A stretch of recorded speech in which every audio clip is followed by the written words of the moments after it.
Okay, I'm Kyle. I go by the name Venom to a lot of the job orders. I'm going to do some reviews for Command Elite Hobbies, who's going to be nice enough to sponsor the video. We're just going to run through a few things, tips and tricks, and a lot of questions that I see commonly asked on a lot of the forums and a lot of the Facebook groups. So first things first, I'll show you the general loadout of my basic guns. So here I've got your Scar V2. Now all these guns are fully built and modified by Command Elite Hobbies down in Heritage Park. So the Scar V2, we've gone a 1.3 spring, we've gone for an upgraded plunger, and we run 11.1 volts. So what that basically does is it gives us a nice amount of range with not too much oomph. Good for close quarters stuff if you don't really want to hurt too many people. The next one up is a G36C. Again, built and bought by Command Elite Hobbies. So we're running basically just an 11.1 in that. The G36C, along with the Scar V2, are one of the better ones straight out of the box. Great punching power, great distance, great accuracy, without having to spend a lot of money. Great for people that are getting into the hobby early. The one above that is the M249 SAW. Now, there are mixed opinions on this gun. I personally haven't shot it that much yet. I bought this gun to basically slowly do, so we're going to go Gen 8 gearbox, red motor, metal gears, 1 point something spring. Basically the whole plan is to be a unit suppression weapon, so when we're moving out in the field I can use this weapon to put a hell of a lot of rounds down range really quickly. So basically that's my general loadout. Now the gun I'm most proud of and the gun I like the most would be my MK18 here. Now this gun has come out very recently. There aren't a lot of mods available for it, but luckily a lot of the M4 stuff fits with some little bits of modification here and there. So what we've got, and I like to call this thing the Venom Edition for the MK18.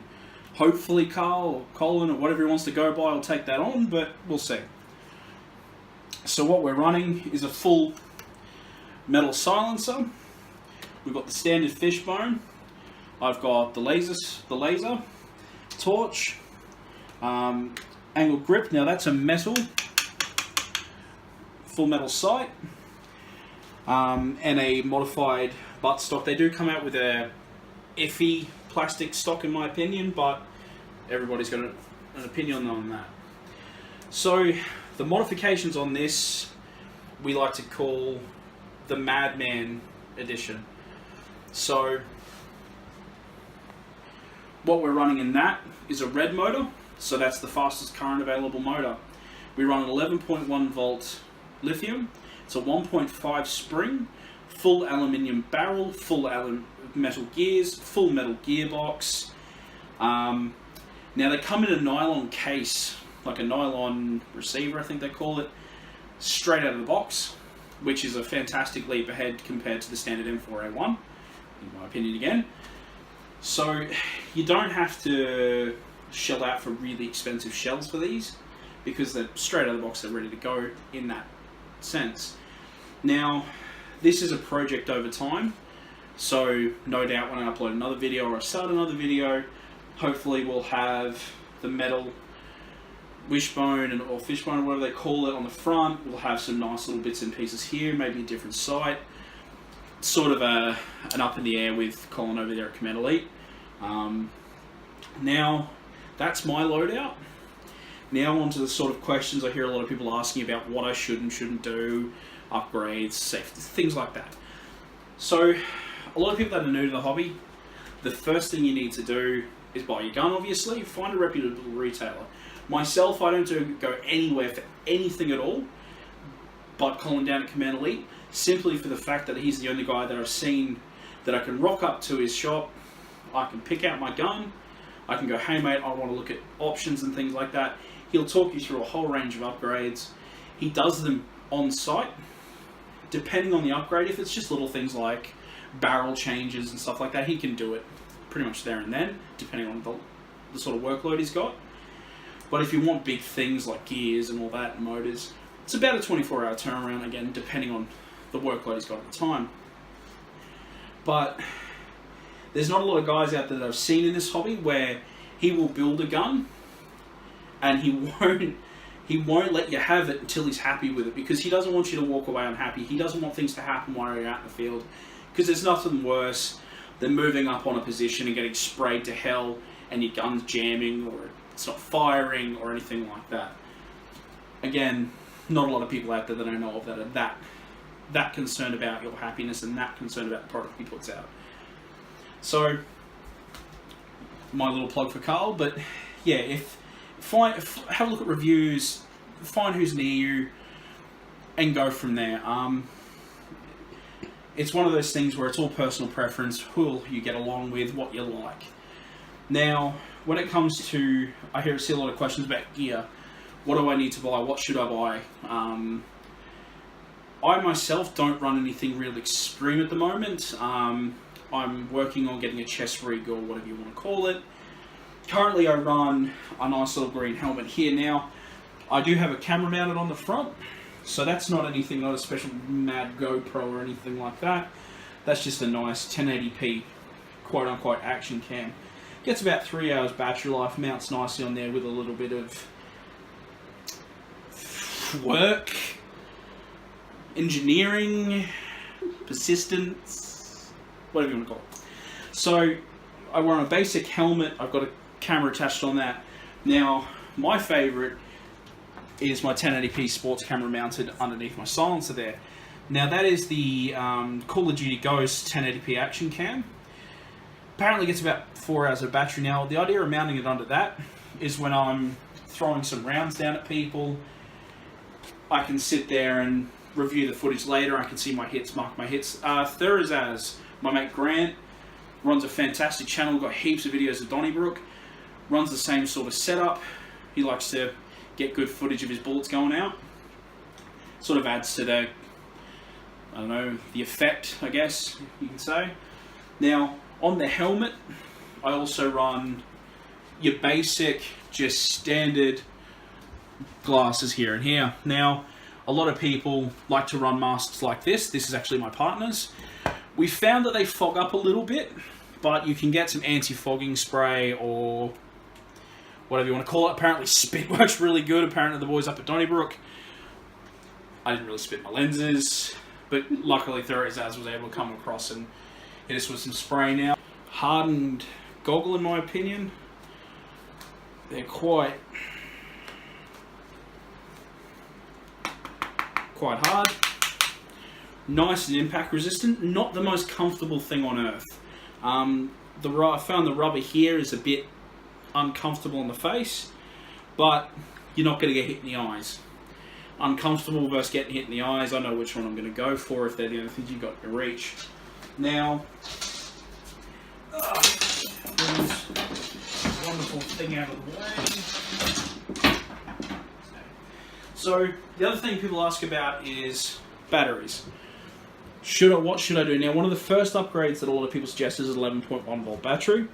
So this is the standard SCAR 7.4. Not bad. I mean, straight out of the box, you'll shoot bullets at people. And it's not a bad thing. Now, I will give you a slight idea what the difference is. Now, this is an 11.1 volt battery that I'm pulling out. This is my partner's gun. Taken very quickly once you had a couple shots of it. Now, I'll give you an idea of the sound difference. Now, it is a little bit late where we are, but the neighbours are just going to have to suck it up. So, I'm not going to go to a huge amount of effort to make it pretty because I'm just going to rip it back out.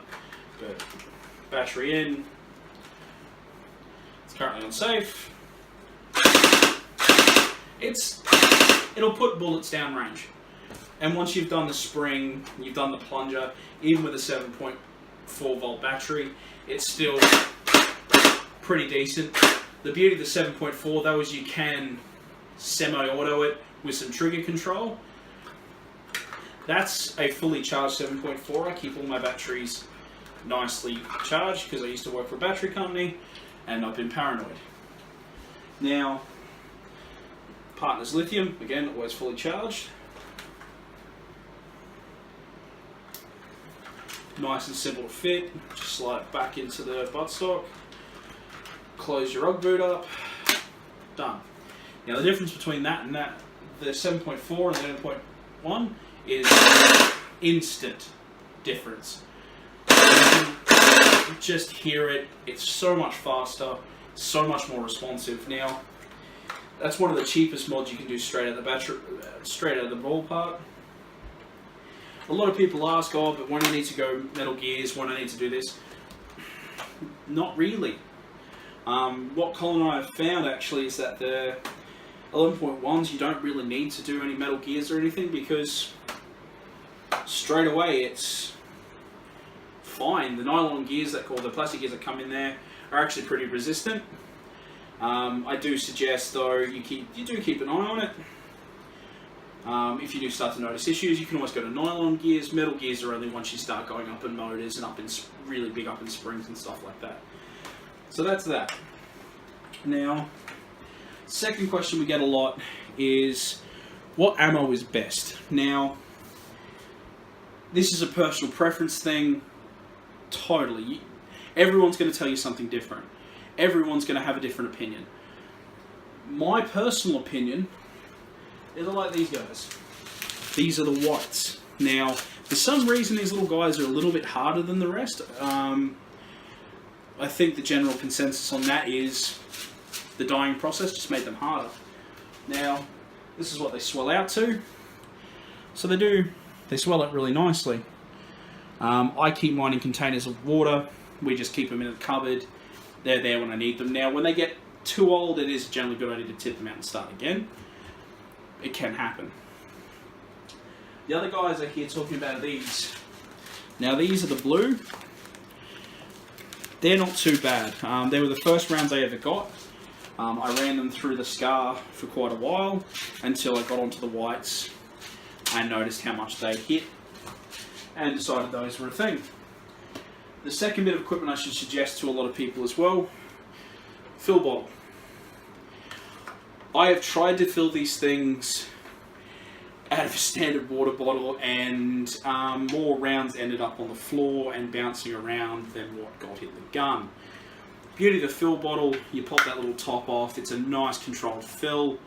Pop the top on. They'll actually last in there with a little bit of water quite some time. You'll get entire game day last-wise. I'm not saying, like longevity-wise, I'm not saying you're going to get a million clips out. They hold a fair bit, but if you leave balls in there for a while, it's not going to be that big of a thing. Because, well, they're capped well. Now, one thing I do suggest to a lot of people is I find the plastic's a little uncomfortable to hold after a while. You can buy these wraps. They're a nice sort of fabric-y feel. You'll notice pretty much all my guns that I use a bit, like the Scar and the MK, have all got that piece wrapped purely to make it a little bit more comfortable to hold over time. Anywhere that you're going to be holding for a while, like I haven't done the G36 yet because I ran out of that wrap. I haven't done the M249 because, well, I got it pretty recently. So, hopefully, that gives you an idea, guys, an idea of who I am. I am part of the Command Elite crew. I do get up to Donnybrook as often as I can. Yeah, hopefully it gives you an idea of who I am, what I run, and hopefully answers some questions to a lot of the new guys out there. I'll post links to Command Elite's, few of Command Elite's guns from his website. I'll also post a link in the description for Thurzaz and Thurzaz's channel and his guns as well, to give you an idea. If you guys have any questions, feel free to throw me a comment or something and ask whatever you need. And yeah, hopefully I'll see you out in the field.